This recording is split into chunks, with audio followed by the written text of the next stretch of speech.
Okay, I won't beat around the bush. Managing your money can be stressful. I know it and I feel you.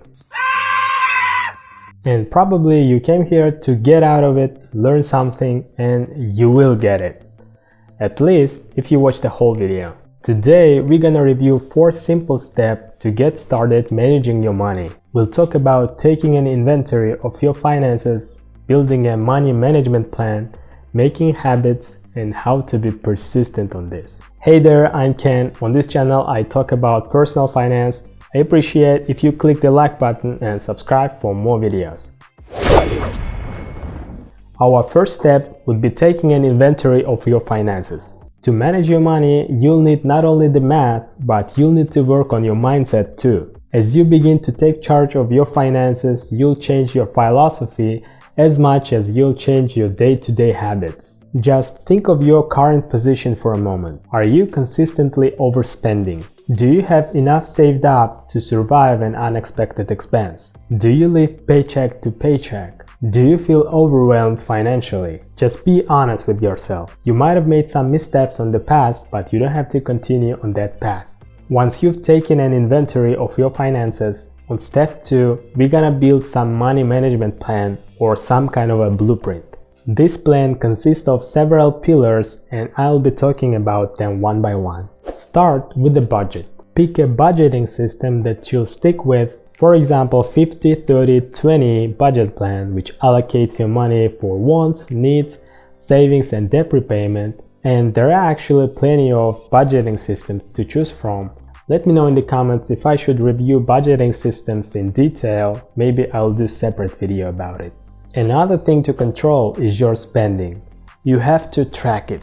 Nowadays, there are plenty of apps to budget your spendings and track them. Trust me, there is a huge value in accounting for each and every expense and payments. Once you see where your money is going, you can more easily identify potential savings and start saving. To make it easy to spend and save, you might use designated accounts for spending and savings. This means that you keep money designated for bills and expenses separate from your emergency fund. This will reduce the temptation to dip into it for non-emergencies. If you are saving for a house, vacation, or new car, stash those funds in separate accounts so you can see your progress toward each goal. Another important part of finances is debt. You need to pay it off, so make a plan. How are you going to pay it off? It can be tackling your most expensive debt first, the one with the highest interest rate, while making minimum payments to the rest. The second method is Dave Ramsey's approach, and that's called debt snowball. This means you pay off smallest balance first, regardless of the interest rate, and then move up to the next largest balance and the next largest balance until you leave the biggest balance for last. The downside, of course, that in the long run you may end up paying more interest rate on these debts, but it will surely positively impact on your mindset because you are paying off the one full debt. By the way, what do you think of credit cards?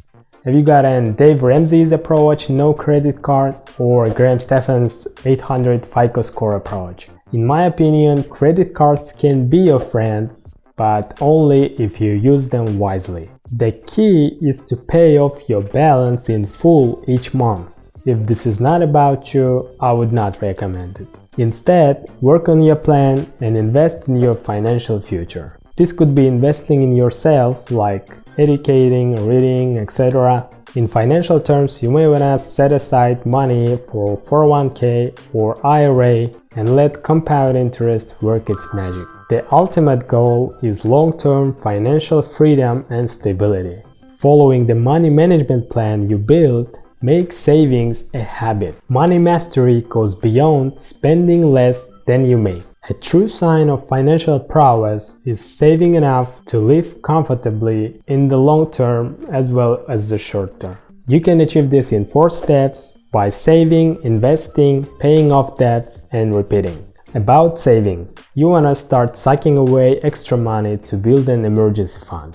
Ideally, you should have 3 to 6 months worth of living expenses at your disposal in case of unthinkable happens. If that seems too ambitious, start small. Even $1,000 in reserve can be a great first goal. And second is about investing. Invest your extra money for the future. Set yourself up for retirement by contributing to 401k. If your company offers a match, contribute enough to get the maximum of it. Paying off debt, whether it's a loan or a looming credit card bill, you probably have some debt obligation. Always make at least minimum monthly payments so you don't fall behind. If you have extra dollar bills to throw at your bills, pay down first. And the most important pillar of this is to be repetitive. Keep building up that emergency fund, investing for retirement, and knocking down all your debt. And our step 4 in this video is about persistency. Despite our good intentions, we people often fall off the financial bandwagon.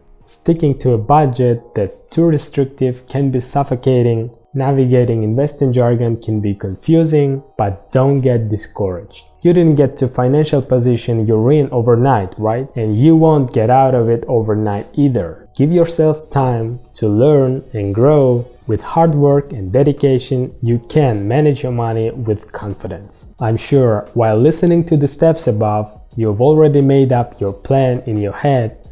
Write it down so you don't forget and follow it. Let me know in the comments how long will it take you to pay off the debt. Here are more other videos about personal finance and investments. Make sure to subscribe to the channel, like the video, and hit the notification bell. See you in the next video.